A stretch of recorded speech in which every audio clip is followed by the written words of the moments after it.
अस्सलाम वालेकुम। काफ़ी ज़्यादा कन्फ्यूजन चल रही है लोगों में एहसास प्रोग्राम के हवाले से। इस वीडियो में मैं आपको जो आपके कॉमन सवाल हैं 3 उनके जवाब दे देता हूँ। जस्ट यही चीज़ आपने जो है जहन में रखनी है।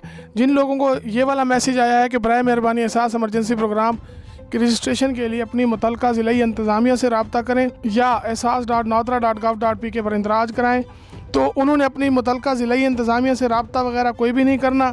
जस्ट इसी वेबसाइट के ऊपर जाकर जो है उन्होंने अपना फार्म जो है वो दोबारा से फिल करना है। ये नादरा की एहसास एमरजेंसी कैश प्रोग्राम वेबसाइट है। यहाँ पर आपने शनाख्ती कार्ड नंबर देना है, मोबाइल ऑपरेटर देना है, मोबाइल नंबर देना है और ये कोड टाइप करना है। जस्ट आपने ये 3 स्टेप कंप्लीट करने के बाद तस्दीक करें के बटन पर क्लिक कर देना है। उसके बाद यहीं पर इनके जवाब लिखे हुए हैं। आप अपनी अहलियत की तस्दीक किस तरह से कर सकते हैं। आप दोबारा इस नंबर के ऊपर आपको मैसेज करने की जरूरत नहीं है, आपको मैसेज अप्लाई आपका अपडेट हो जाएगा। उसके बाद क्या मैं वालदा या वालिद या शरीक हयात की रजिस्ट्रेशन की तस्दीक कर सकता हूँ? जी हाँ, आप कर सकते हैं। अगर आप अहल नहीं है तो आपके वालिद या वालदा वो पेमेंट ले सकते हैं और मैसेज में वाज़ेह तौर पे लिखा हुआ होगा कि आपके वालिद इस 12,000 कैश प्रोग्राम के लिए अहल हैं। उसके बाद वेबसाइट पे रजिस्टर करने का तरीका जो है सिंपल सा है। जैसे मैंने आपको बताया है कि यहाँ पर आपने CNIC नंबर लिखना है, मोबाइल ऑपरेटर चूज करना है, नंबर देना है और ये वाला कोड जो है ये यहाँ पर टाइप करना है और दोबारा तस्दीक करें के बटन पर क्लिक करना है। अगले स्टेप में ये आपसे जो है आपका पेशा पूछेगा, आपने अपना जो दुरुस्त पेशा है वो देने हैं और उसके बाद आपने इसको फाइनल कर देना है। तो आपने अपने दुरुस्त पेशे का इंतखाब करते हुए दोबारा उस पर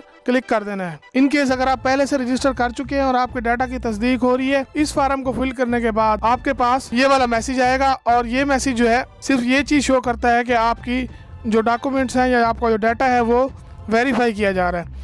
इसी तरीके से आप अपना स्टेटस जो है दोबारा नादरा की वेबसाइट के ऊपर चेक कर सकते हैं।